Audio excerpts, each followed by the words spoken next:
Welcome to Learn PTE HUB. I'm Sidhu, and I'm here to help you ace your PTE exam. Whether you are just starting your PTE journey or looking to boost your score, you've come to the right place. On this channel, you'll find comprehensive lessons, expert tips, and practical strategies to master every section of the PTE exam. Don't forget to subscribe and hit the bell icon so you never miss an update. Let's get started and conquer the PTE together.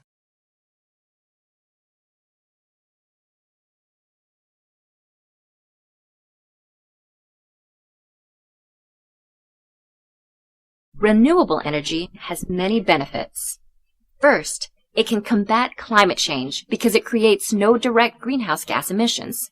The only emissions that they produce are indirect, meaning those that result from manufacturing parts, installation, operation, and maintenance. But even those are minimal. Second, renewable energy can decrease pollution and therefore reduce threats to our health. Wind, solar, and hydroelectric systems create no air pollution emissions, and geothermal and biomass energy systems emissions are much lower than non-renewable energy sources. Third, renewable energy is a reliable source of power. Because renewable energy sources are, renewable, they will never run out. Once built, renewable facilities cost very little to operate, and the fuel is often free. As a result, renewable energy prices tend to be stable over time. While renewable energy has many advantages, it is not without downsides.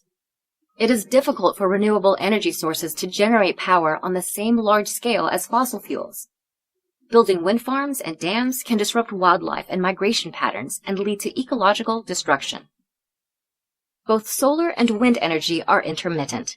They only generate power while the sun is shining or while the wind is blowing. Batteries can store excess energy for later use. However, they are often costly.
Question: what's the most abundant energy source in our solar system?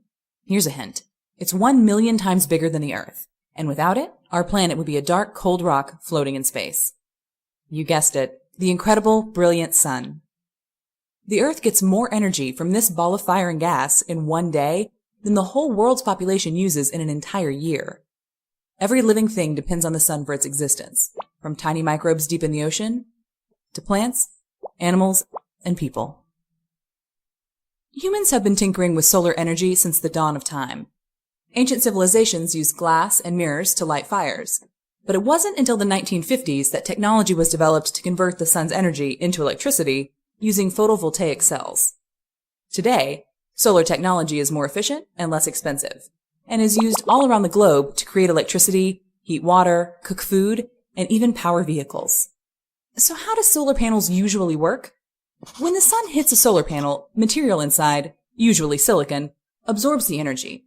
This causes the electrons in its atoms to get very excited and start dancing around. The atoms then get hot and shed the electrons, which travel out of the panel, through copper wiring, and zap! We have electricity. A control device, called an inverter, changes this electricity from direct current to the alternating current we use. The electricity then passes from breaker boxes to outlets and then to electrical items, like your computer and lights. Whatever you don't use can go back into the grid to be used by someone else. So there you have it, the amazing power of the sun.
A mutation is any random change in the DNA of a cell or an organism.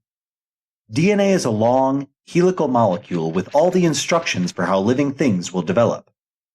These changes can happen either through external factors like radioactivity or UV and X-rays, or through internal factors, such as when a cell is dividing and it incorrectly copies the DNA. DNA is the instruction book for how to make various molecular machines called proteins. Proteins make up an important aspect of our cells.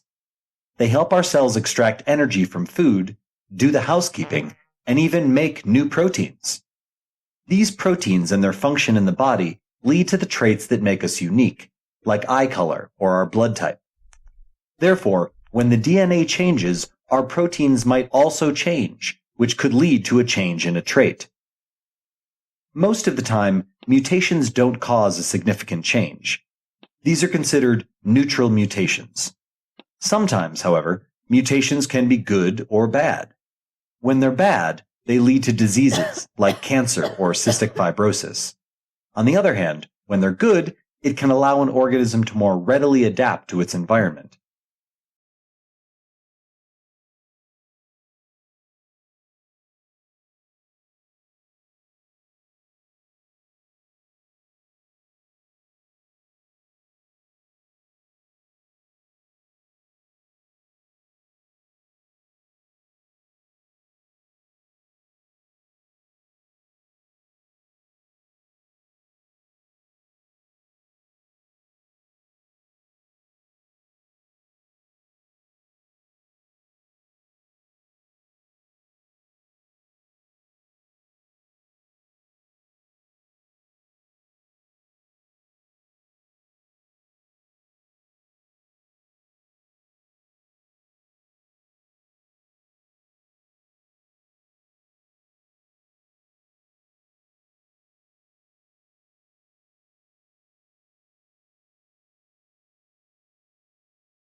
The less space equals more traffic theory, known as level of service, was once the established rule of traffic engineering.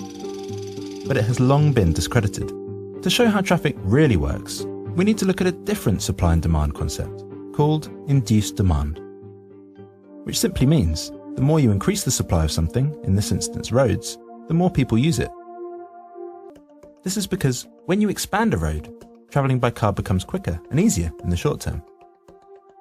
And this makes travelling by car more attractive, and so more people are more likely to use their cars than usual.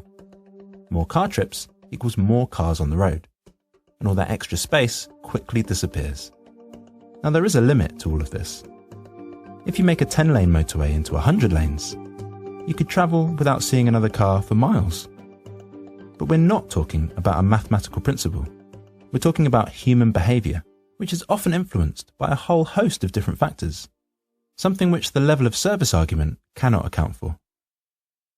So what impact does the introduction of new bike lanes have? Well, the induced demand effect also works in reverse, which means when you reduce road capacity by introducing new bike lanes, for instance, again, there is an immediate impact, but this time car travel becomes slower and more congested in the short term. This then discourages road use, and as a result, congestion will largely go back to similar levels as it was before, and in some cases, go down. It's called traffic evaporation.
The crushed stones that line railroad tracks are collectively called track ballast. More specifically, the track ballast constitutes the track bed upon which sleepers or railroad ties are laid. As you may have seen, these stones are packed below, between, and around the railroad ties. The thickness of the track ballast usually ranges between 25 and 30 centimeters, and varies depending on certain conditions pertaining to the geographical location of the railway track. Track ballast usually consists of crushed rocks or stone, but in some cases, less suitable alternatives like burnt clay are also used. However, it's important to understand that you can't just throw a bunch of rocks on a railroad and be done with it. As mentioned, the stones in the track ballast have a characteristic shape, size, and texture. Their surface is not smooth and their edges are jagged, and for good reason. These rocks interlock with each other and therefore stay in place. If you replace them with circular or smooth rocks, they would slide over each other and compromise the strength of the track ballast.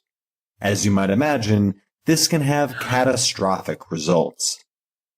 Railway tracks are made of steel and other metallic parts that are prone to corrosion and rusting, as they are constantly exposed to the forces of nature, including extreme heat from the sun, rain, vegetation, and general wear and tear.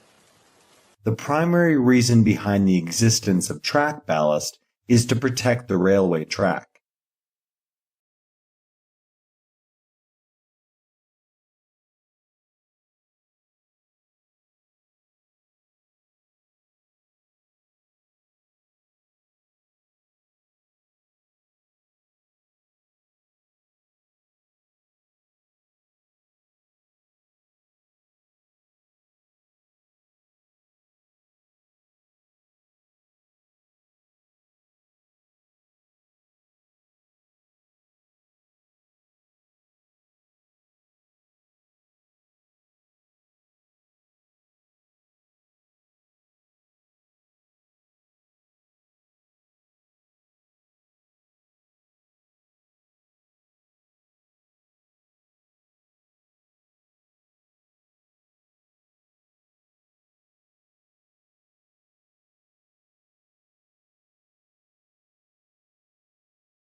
If you did, please give this video a thumbs up and subscribe to the channel for more PTE-related content.